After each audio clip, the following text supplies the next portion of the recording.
All right, let's just get right into it. You're here to pass the Google Cloud Professional Machine Learning Engineer exam. So this isn't going to be some long, drawn-out theory lesson. Think of this as a focused coaching session on how Google actually tests you. It's all about your ability to make critical architectural decisions. Our only mission here is to get you exam ready.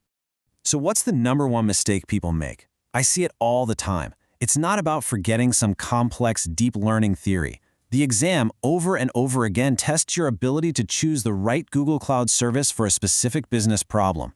This is a test of practical architecture, not academic knowledge. To really nail this, we're going to use a super simple, repeatable framework for every topic. First, we'll figure out the core ML concept they're testing. Second, we'll map that concept to the right GCP service. And third, and this is the most important part, we'll identify the exam trap they've set up to try and trick you. Okay, here's our game plan. We're going to move fast. We'll start with the mindset you need to have going in. Then we'll hit the big technical domains, ML development, data engineering, and ML ops. We'll finish up by looking at some common scenarios you'll definitely see, and I'll give you a final decision checklist to use on exam day. First things first, let's get our heads right.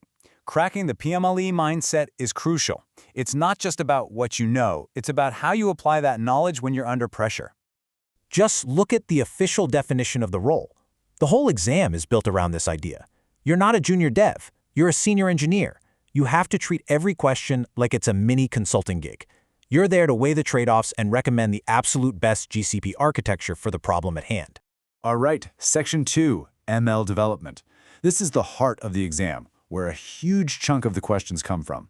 And honestly, they almost all boil down to one critical decision: picking the right training path on Vertex AI. Okay, so you're going to see a lot of scenarios that call for really fast model development. They'll often mention teams that don't have deep ML coding skills.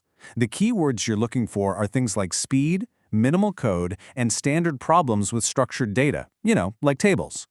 When you see that concept, your brain should immediately go to this service, Vertex AI AutoML. It's the go-to low-code or even no-code tool. It automates the whole shebang, from data prep all the way to a serving endpoint. If the question is screaming speed and simplicity over deep customization, AutoML is almost always your answer. But here's the trap. As soon as the question mentions a specific framework like PyTorch or a custom loss function or some really complex data preprocessing that AutoML just can't handle, boom, AutoML is the wrong answer. They're testing if you know the limits of the service. And that's your cue that the correct choice is actually custom training. Okay, so you know how you're going to train your model, but what are you going to feed it? That's right, data. And this is another area where choosing the right tool for the right team and the right task is absolutely critical. Now pay really close attention to this scenario because it comes up a lot. Picture a team of data engineers. Their world is SQL. They live inside a data warehouse and they're incredibly productive there. Now they need to build a model. For that team, the best possible answer is BigQuery ML. Why? Because it lets them train, evaluate, and even serve models using the SQL commands they already know and love, right there inside BigQuery.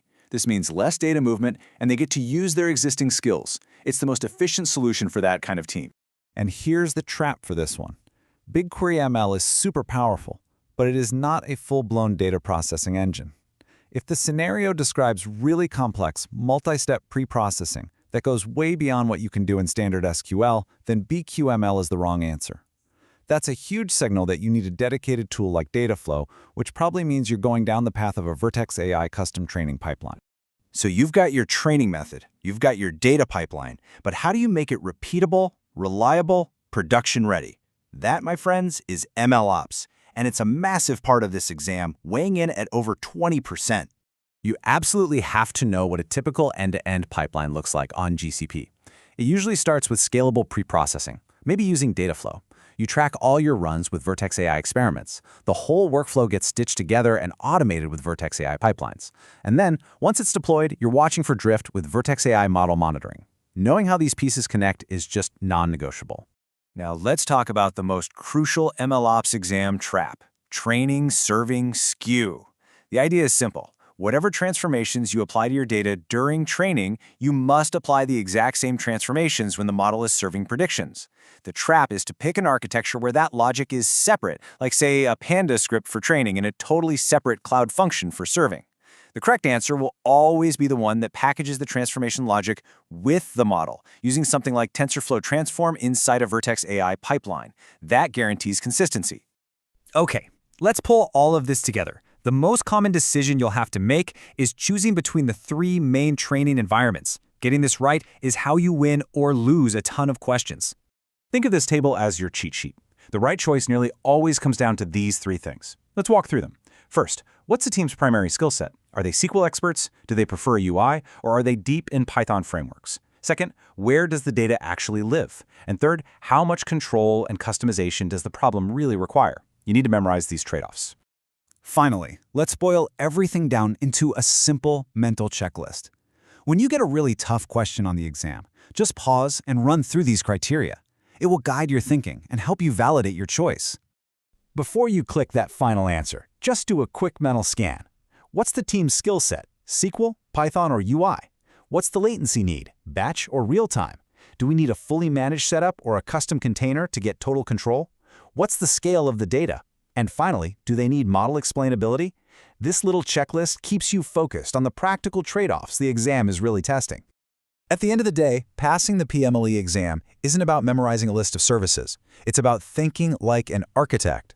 When a model's performance starts to tank in production, you have to know why. Is it a data problem, or has the world changed and now it's a concept problem?